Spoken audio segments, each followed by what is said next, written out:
Loi des tensions dans un circuit en série. Donc, on a une lampe branchée sur un générateur sous 6 volts. La lampe brille bien. Nous allons faire des mesures de tension. Pour cela, nous allons prendre un voltmètre. Le multimètre est mis en fonction voltmètre dans la zone bleue, soit en tension continue, soit en tension alternative. Ici, nous l'utilisons Dans la partie continue ici, pour prendre le plus grand calibre au départ. Un fil sur la borne V, un fil sur la borne COM. La borne V doit être du côté plus du générateur. La borne COM, côté moins. Et ici, j'aurais pu, dès le début, choisir le calibre 20 volts, puisque la tension du générateur est de l'ordre de 6 volts. Donc là, j'aurai une mesure plus précise. La mesure avec un voltmètre est expliquée dans cette vidéo. 6,14 volts. Je vais placer un voltmètre ici. Aussi, il n'y aura pas de tension supérieure à 6 volts. Je prends le calibre 20 volts. Je mets la borne V côté plus, que j'ai identifié avec un fil rouge, et la borne COM côté moins. Voilà, ça c'est la tension au bord de la lampe ici. On a les deux tensions qui sont les mêmes au centième de volt près.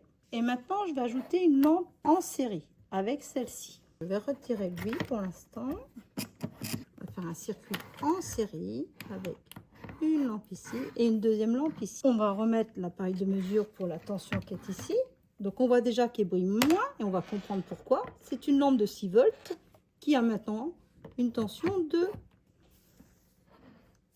6,14, 4,22, 23 volts. Elle n'a plus 6 volts et brille faiblement. Elle, quand je l'ai ajoutée, elle a pris un peu de tension. Donc je place le voltmètre en dérivation. On voit que la tension qui manque à celle-ci, en fait, elle est sur cet appareil. Donc la tension ici n'a pas changé, c'est toujours la même.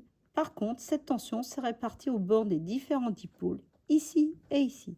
La somme de ces deux tensions donne la tension au borne du générateur. Nous vérifions en fixant l'image. 6,14 volts est bien égal à 4,23 volts plus 1,91 volts.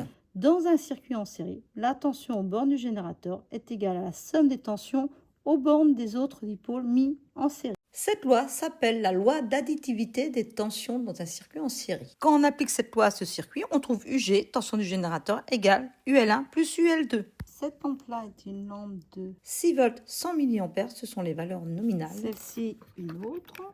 Alors, le choix des lampes et comment adapter la tension, tout ça c'est expliqué dans cette vidéo. Les valeurs nominales sont 6,3 volts et 150 mA.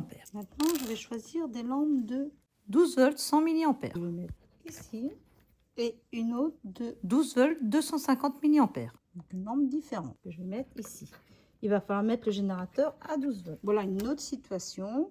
Le générateur est à 12 volts. La tension au bord du générateur est de 12,22.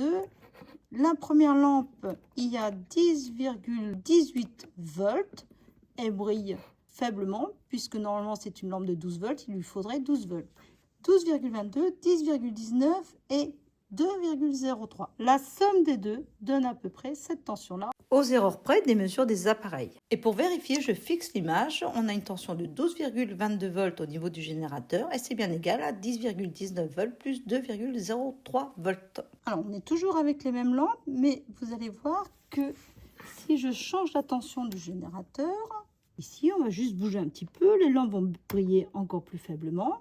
Mais la tension du générateur est toujours égale à la somme des tensions aux bornes des deux autres dipôles qui sont les deux lampes. Je remets le générateur à 12 Donc, volts. celle-ci brille faiblement parce qu'elle est dans le circuit et la tension du générateur s'est répartie aux bornes des deux dipôles. Si je la remets toute seule, comme ceci. Et là, cette lampe-là brille bien puisque maintenant elle a bien les 12,2 volts. Elle a besoin de 12 volts, 12,2. Elle est alimentée normalement par le générateur. On dit que la tension est adaptée, car la tension est proche de la valeur nominale de la lampe qui est de 12 volts. On va faire une autre situation avec une lampe de 6 volts 0,1 ampère. Si je prends une deuxième lampe pareille, 6 volts 100 mA. deux lampes étant identiques, la tension du générateur va se répartir aux bornes des deux lampes, mais de manière égale. Les deux tensions sont égales, c'est-à-dire que ça sera celle-ci divisée par 2. Toujours la tension du générateur qui n'a pas changé. Une fois que j'ai mis la deuxième lampe, ici, identique, on voit que la tension du générateur s'est répartie aux bornes des deux lampes, mais de manière égale, puisque ce sont deux lampes identiques. La tension ici plus celle-ci redonne bien 7 volts. On change de lampe pour faire avec une tension de 4,5 V au niveau du générateur. 3,5 V 100 mA, 3,5 V 200 mA. La lampe ici brille plus que celle-ci.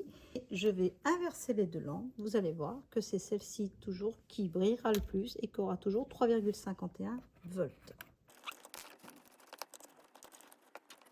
La lampe que j'ai changé de place a bien gardé la même tension et celle-ci aussi. 4,5 volts ici, c'est la tension du générateur. Ici, on a 0,9495 et ici 3,55 volts. La somme des deux tensions redonne bien celle-ci. 3,55 volts plus 0,95 volts égale 4,50 volts. Nous reprenons le circuit avec les lampes de 6 volts. Nous allons ajouter une troisième lampe en série. J'enlève ce voltmètre, j'ajoute ma troisième lampe, je ferme le circuit, je rebranche ce voltmètre sur la deuxième lampe et je vais brancher un troisième voltmètre. Déjà, vous voyez que l'ajout d'une lampe ici a diminué l'éclat des autres lampes.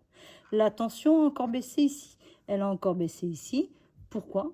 Parce qu'il y a une troisième lampe ici et la tension du générateur se répartit ici, ici et ici. On va placer un voltmètre pour le vérifier. Nous allons tout d'abord trouver à partir du schéma la relation en appliquant la loi. Donc la tension aux bornes du générateur UG est égale à la somme des tensions aux bornes des autres dipôles, donc UL1 plus UL2, tension aux bornes de L2, et UL3, tension aux bornes de L3. Vérifions. Cette tension-là est bien égale à celle-ci, plus celle-ci, plus celle-ci, aux erreurs près des appareils de mesure. 6,13 volts est bien égal à 3,24 volts plus 1,45 volts plus 1,44 volts. Et si j'ajoute encore une lampe, les lampes vont encore moins briller. Ça, vous l'avez dans cette vidéo. J'en ajoute une dizaine de lampes en série. Et maintenant, une autre situation. On a une lampe et un moteur en série. La tension bande du générateur 4,50 volts, 3,47, 1,03. On prend les valeurs sur la photo. Alors, ça a un petit peu changé du fait des contacts. Donc, j'ai 4,50 volts qui est bien égal à 3,51 volts plus 0,98 volts. Il y a un centième de volt de différence. Cette loi d'additivité des tensions dans un circuit en série s'applique à tout type de circuit en série. Et maintenant, on va inverser les deux dipôles. Les tensions ne sont pas stables, mais nous allons quand même pouvoir observer que les tensions ne vont pas changer. La tension reste la même aux erreurs près des appareils.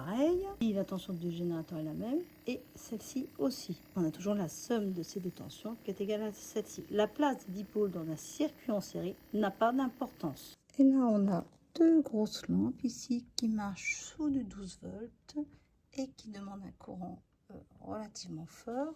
Ici, on a 12,3 volts, 8 volts et 4,2. La somme des deux tensions est bien égale à celle-ci. Il suffit de retenir cette loi d'additivité des tensions. Dans un circuit en série, la tension aux bornes du générateur est égale à la somme des tensions aux bornes des autres dipôles. Vous avez les deux lois sur l'intensité dans des vidéos, version courte ou version longue, le fonctionnement de l'ampèremètre et bien d'autres vidéos d'électricité sur cette chaîne Labo Science. Elles sont toutes dans la playlist électricité. J'indique aussi deux autres playlists et il y a d'autres thèmes qui sont abordés sur cette chaîne.